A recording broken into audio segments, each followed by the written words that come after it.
Neste momento, Deus, através desta emissora, leva até você mais um programa de fé, com hinos, orações e uma palavra poderosa a seu favor.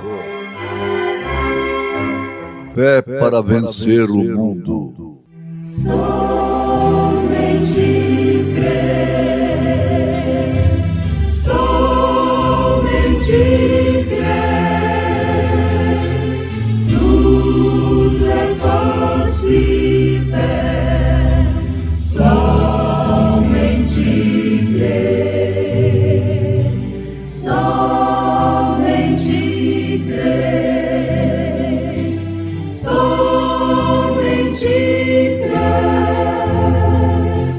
tudo é possível, somente crer.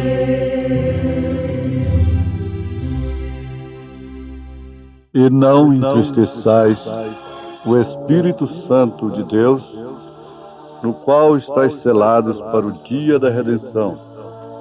Toda amargura, e ira, e cólera, e gritaria, e blasfêmias, e toda malícia seja tirada dentre vós. Antes, sede uns para com os outros benignos, misericordiosos, perdoando-vos uns aos outros, como também Deus vos perdoou em Cristo.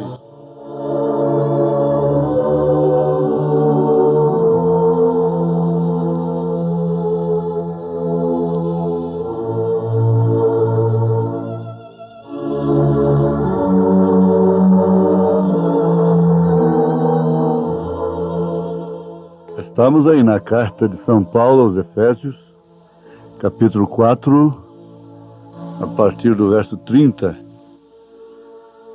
Ouvintes, a pregação do verdadeiro Evangelho de Nosso Senhor Jesus Cristo, ela é contundente, ela choca com os nossos princípios, com os nossos sentimentos.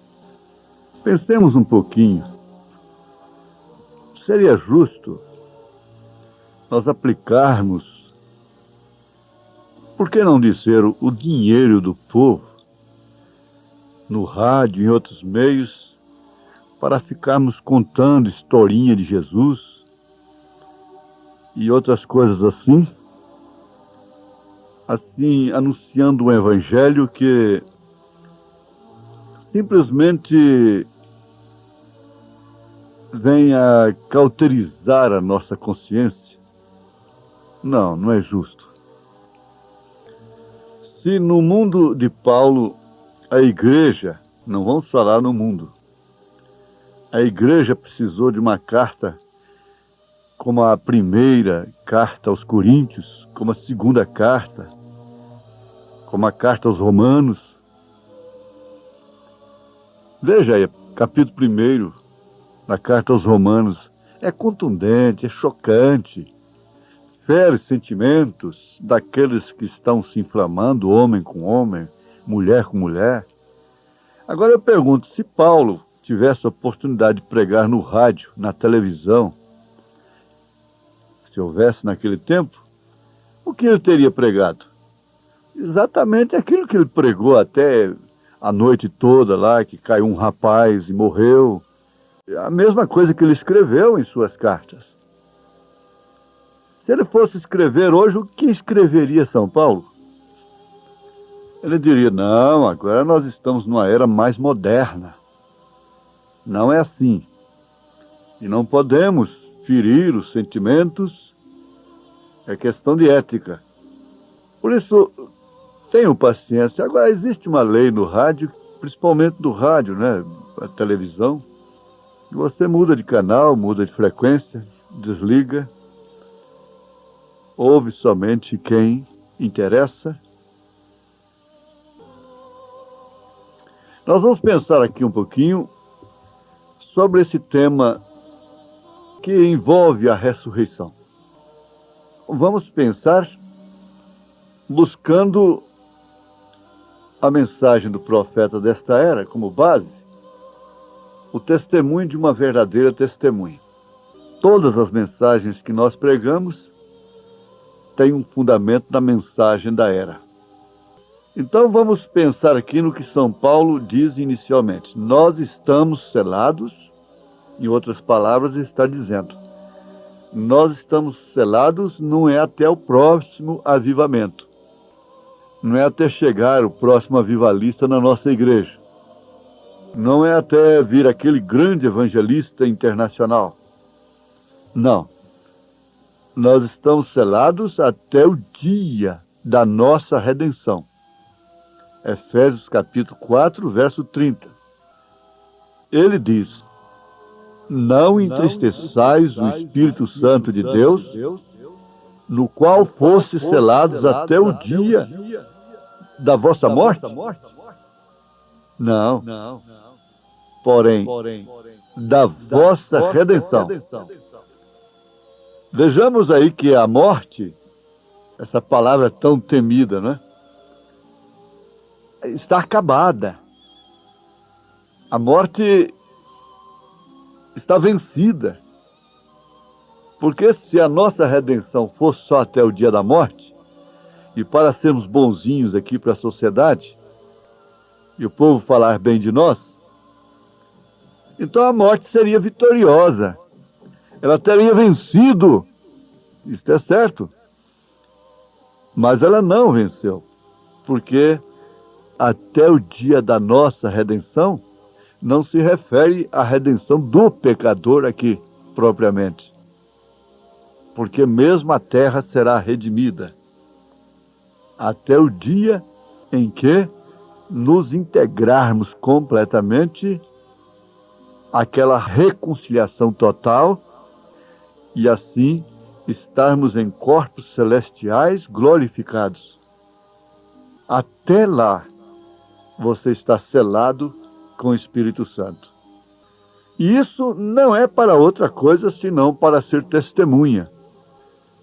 Quando Jesus encaminhou os discípulos para serem selados com o Espírito Santo lá em Jerusalém, ele disse exatamente isso. Ficai em Jerusalém, até que sejais revestidos do poder do alto. Isso quer dizer, do Espírito Santo. E ser-me-eis testemunhas, tanto em Jerusalém, como em Samaria, e até os confins da terra. Então Deus estava interessado, tinha programado realmente uma igreja testemunha. E uma testemunha é exatamente uma pessoa que viu algo, que sabe que é realmente a verdade. É chamada para dar testemunho daquilo que viu ou que participou. Então, uma testemunha deve saber realmente do que está falando. E nós vamos ver, dentro do tempo limitado que temos, que a palavra é o testemunho de Deus. Há outras testemunhas que nós podemos convocar, além da palavra de Deus, que está na natureza, porque a natureza é uma Bíblia. Ela também é uma palavra falada. Uma delas é a árvore. É o outono do ano, e quando o tempo do outono está aqui agora, quando ele chega, nós tomamos uma folha, que é como a vida. Se nós somos nascidos de novo, nós somos uma folha da árvore da vida. Vamos prestar atenção aí. Quando chegou o outono, o que vamos ver? Exatamente a folha da árvore. E nós, de uma maneira aplicada, como árvores, nós somos a folha da árvore da vida.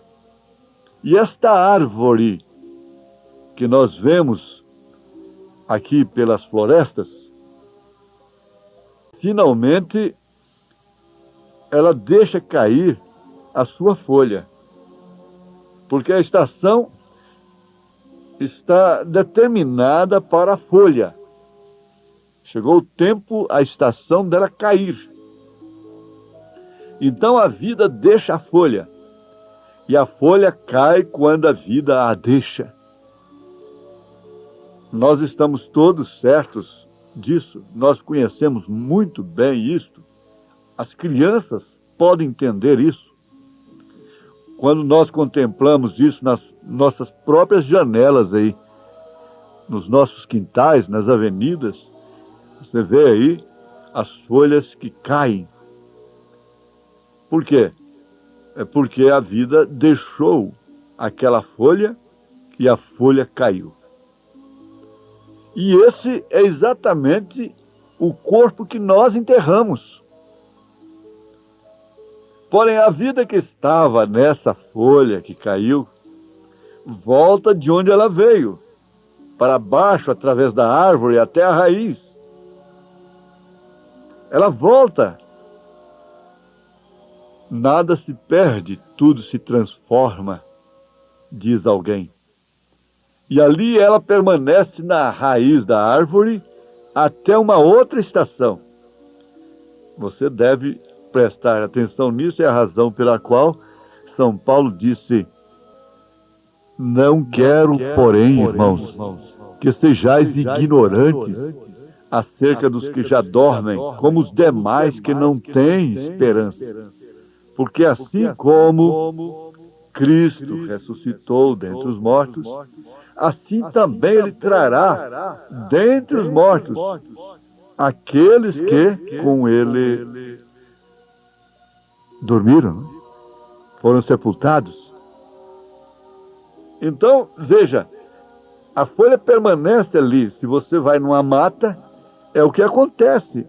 É o que alimenta aquelas árvores todo o tempo, por séculos e séculos. É um rodízio, pois nessa estação o sol se movimentou para longe, a terra se movimentou para longe do sol, e ela fica bem longe. O tempo do frio está se dirigindo para a terra, essa região fria, e que as folhas caem todas, e fica parecendo que aquela árvore até morreu, porque não tem uma folha nela. Mas a raiz retém a vida daquela folha até que a terra novamente se movimente de volta, e então não há maneira de esconder essa folha lá embaixo, para não voltar novamente. Ela voltará simplesmente tão seguro quanto o sol volta. Ela voltará. Porém, ela tem que esperar por outra estação antes que ela volte. Essa é a razão. Esta é a justificação da nossa fé. Então você vai ver aí, na primeira carta aos Coríntios, capítulo 15, a justificação da nossa fé. É a ressurreição de Cristo. Ele é a primícia dos que dormem. Ele ressuscitou. É um testemunho. Quando o profeta desta era, depois de relutar muito e vencer o inimigo, ele encomendou a sua filhinha a Deus e a entregou ao Senhor, lhe dizendo: descanse, filhinha, vá com a mamãe. Há uma tumba aberta em Jerusalém, testificando que esta também será aberta. Então, a testemunha que existe lá em Jerusalém não é para fazermos dela uma superstição, irmos a Israel, entrarmos no túmulo, tirar um pedacinho de pedra de lá e fazermos uma superstição com aquilo. Não é isso. Aquilo é um testemunho. Lá está uma testemunha, uma tumba aberta. É como aquele evangelista perguntou para o Cicerone dele lá em Jerusalém: escuta, onde está a tumba de Maria? Ele falou: vamos lá. Mas essa está lacrada. O Cicerone disse, é porque ela não ressuscitou. Ela está aí. Agora, a de Jesus está aberta porque ele ressuscitou. Por isso, só ele pode ser o único mediador entre Deus e os homens, no seu ofício de cordeiro, no trono da intercessão. Maria não ressuscitou. Ela está aguardando na sexta dimensão a primeira ressurreição. Então ela não está escutando ninguém. O programa fere. É uma verdade, gente. Ah, mas Deus me ouviu em tal voto. Um homem faz ali, grita, Deus salva ele. Ele acode realmente ao ímpio, ao justo, ao injusto, ao trigo, ao joio, ele dá sol, dá chuva. Por isso que sinais, milagres, não é sinal cabal, não é evidência cabal. Se ele cura aqui, ele cura na área evangélica, pentecostal, ele cura também na espírita. E não vai dizer que é o diabo que cura, não, porque o diabo não cura, só traz enfermidade. Quem cura é Deus. Só Deus tem a cura para as nações. O diabo tem a perversão, tem a enfermidade, tem a morte, tem a condenação. Então, só há essa tumba aberta que testifica. Há 4 cavalheiros vigiando a tumba de um grande líder que deixou uma grande religião, inclusive com muita moral no mundo. E aqueles cavaleiros são sucedidos constantemente vigiando aquela tumba. Por quê? Ele está lá dentro, seus ossos estão lá, seus restos estão lá. Mas o de Jesus não. O seu corpo não viu a corrupção. Ele disse, derribai este templo e em 3 dias o levantarei. Ele estava, inclusive, usando a primeira pessoa, em 3 dias o levantarei. Quer dizer que é aquele que estava falando ali, o levantaria. Isto quer dizer, levantaria o corpo que ele gerou. Era o Pai. O Pai foi quem levantou. Paulo disse, o Espírito que ressuscitou a Cristo, porque o Pai é o Espírito.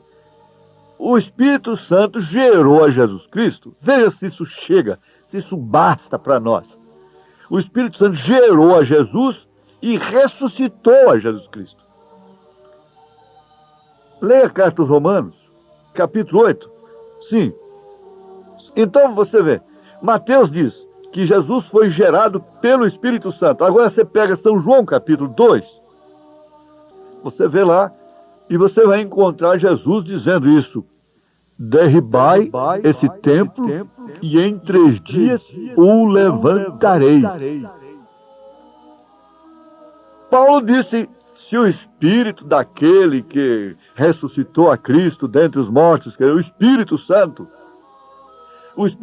gerou a Jesus, o Espírito Santo ressuscitou a Jesus Cristo, o Espírito Santo ressuscitará a todos nós. É Ele, é a voz do arcanjo. Foi o Espírito Santo que ressuscitou a Lázaro.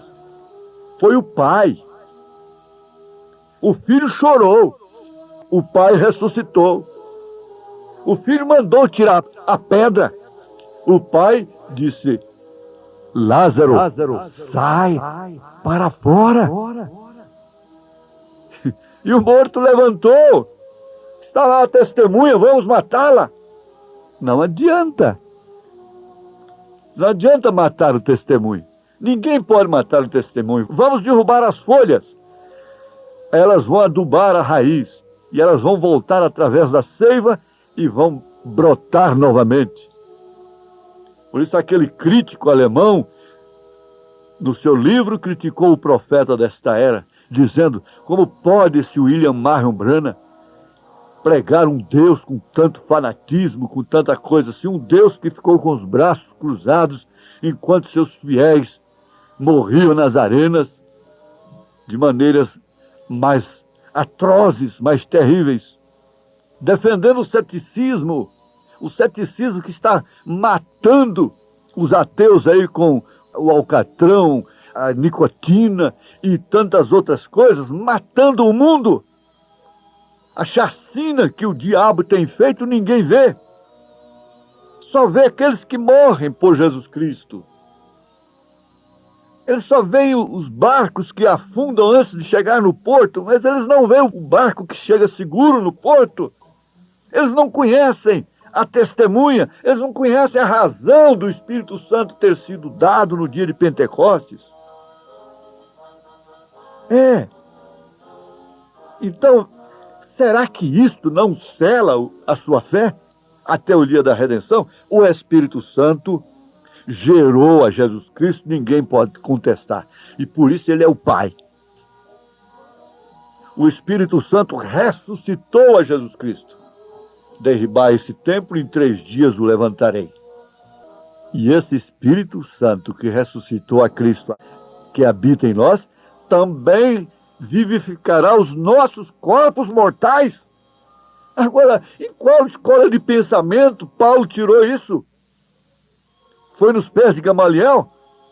Deus simplesmente mostrou essas coisas para ele no deserto da Arábia, que são comprovadas pela experiência.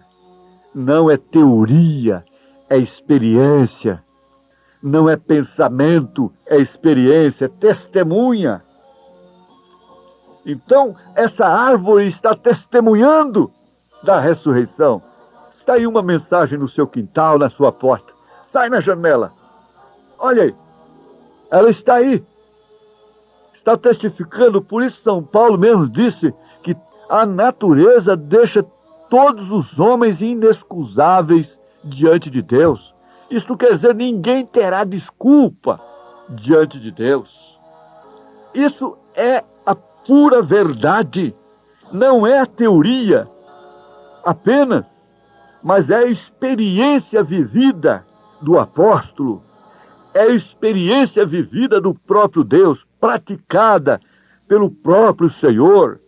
Isto não é verdade? Se você disser que não é verdade, você não crê na sua ressurreição?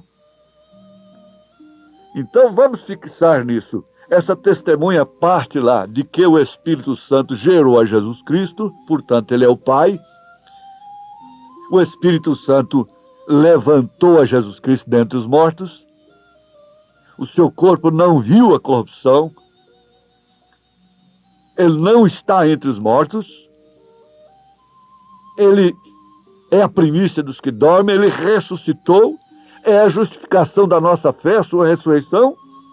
E o Espírito Santo vivificará os nossos corpos mortais.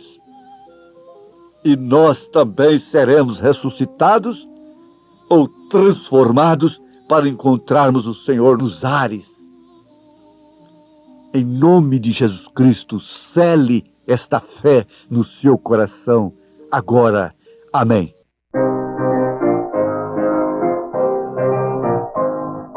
Cristo já ressuscitou, aleluia, sobre a morte triunfou. Aleluia, tudo consumado está, aleluia, salvação de graça dá, aleluia.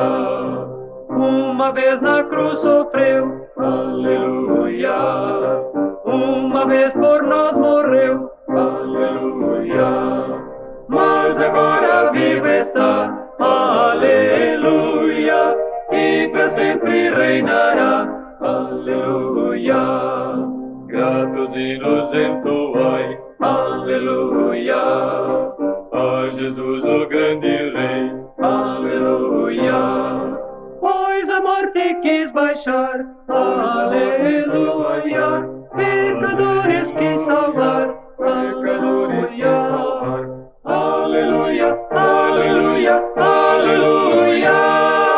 Aleluia, aleluia, aleluia. Cristo já ressuscitou. Aleluia. Sobre a morte